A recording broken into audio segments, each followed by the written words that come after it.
Good morning. Oh, look at that, my hair's all up. But, just got off my e-bike, come to my allotment. So before I get started taking care of my allotment, whilst my legs are good. For those of you who don't know, I've got bad legs. That's why I'm always sat down. I'm not being lazy. I wanted to make this video purely because I want to recognise what I consider personally as the best bacon in the world. Right, I'm going to say that again. I want to tell you about what I consider to be the best bacon in the world, the whole world. So, those of you who know me, I've been in the trade for donkey's years, and I often thought, you know, I've tasted the worst, I've tasted the best, and I've tasted all in between, including my own. I make reasonable bacon, and it's to my liking.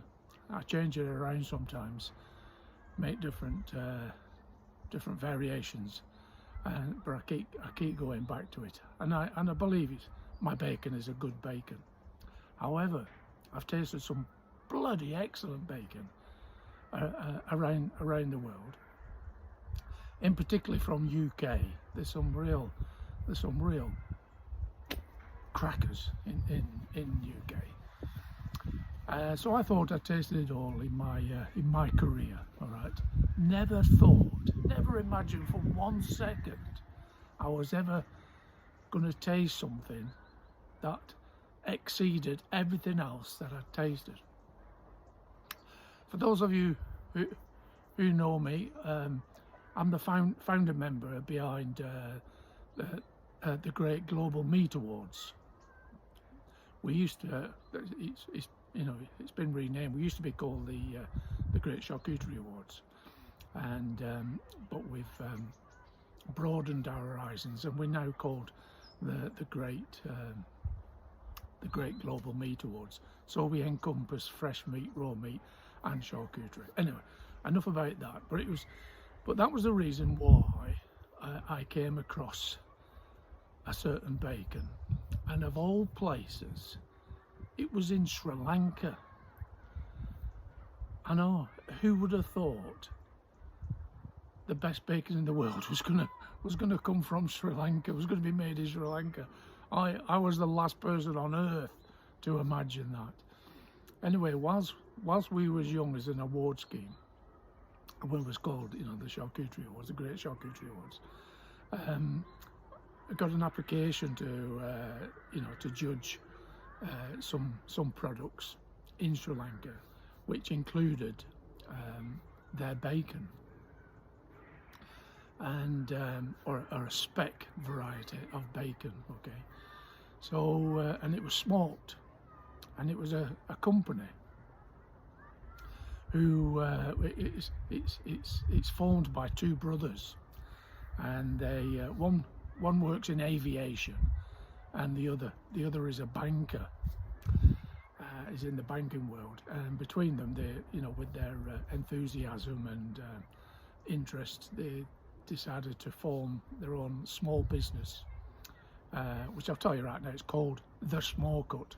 All right, so Angelo and Mario, you two guys, in my opinion, you make the best bacon in the world. Because when I went to their establishment, I got given a little tour. It's a very small business, very artisan, which suits me. I like that kind of thing.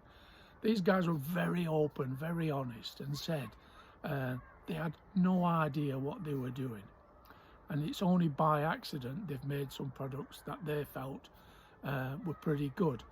But they had nothing to judge against, because living in a country like Sri Lanka, they don't have access to the type of foodstuffs the rest of us do in the Western world.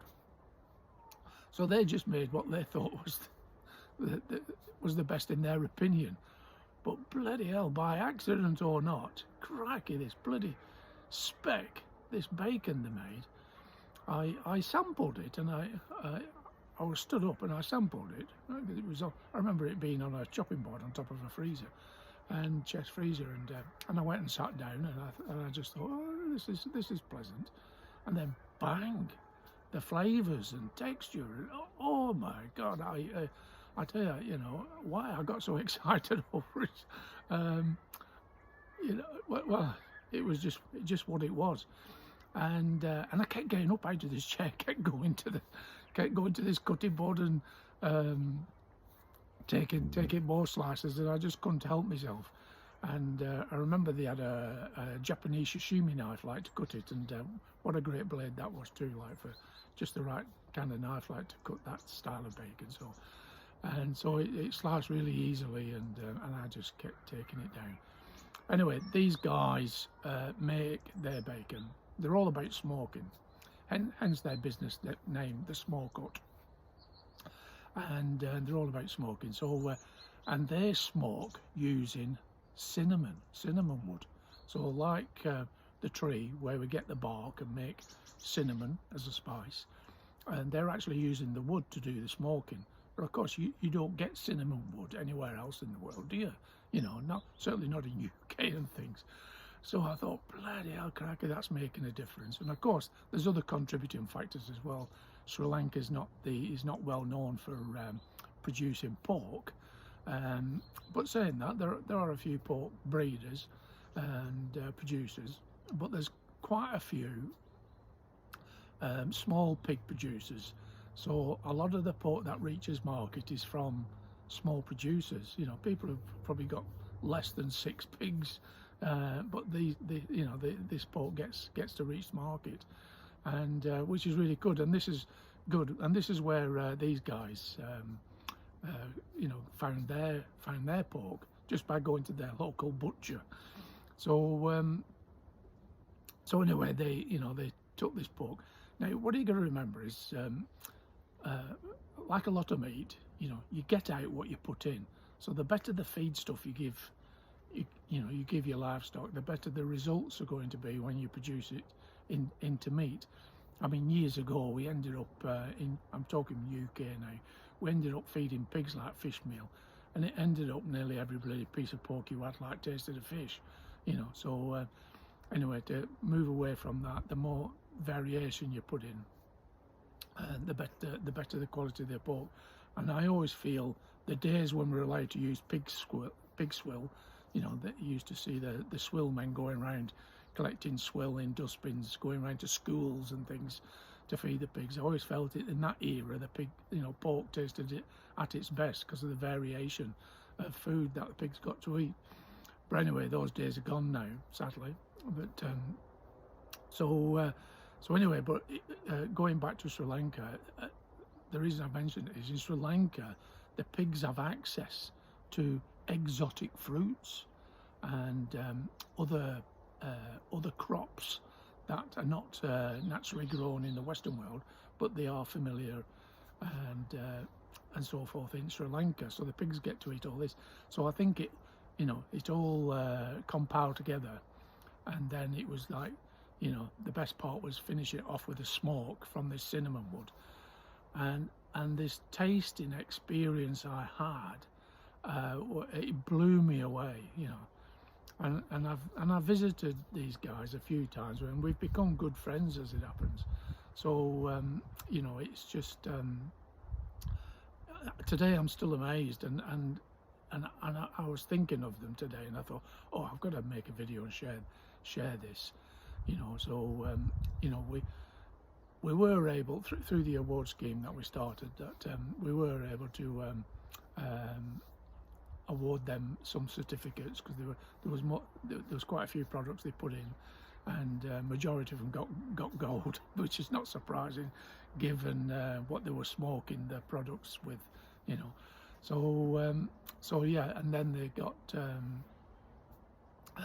PDF file, PNG file from us, so they could print their own labels if necessary, sticky labels, award stickers, should I say, to put on their packaging and that sort of thing. So you get all that for free when you enter into our award scheme. So but yeah, in my opinion, just to finish this video off, the best bacon in the world, the whole world, is the speck bacon from the smoke hut in Sri Lanka. If you've got a retail business or you're a five-star hotel in Sri Lanka and you fall upon this video, Google the smoke hut and buy their bacon. You'll never regret it. Okay folks, end of video. Please, if you like this video, buy me a coffee. I'll drop the link below because it'll go towards the cost of running these videos and other fundraising things that we get up to. So there we are. Till the next time, toodaloo.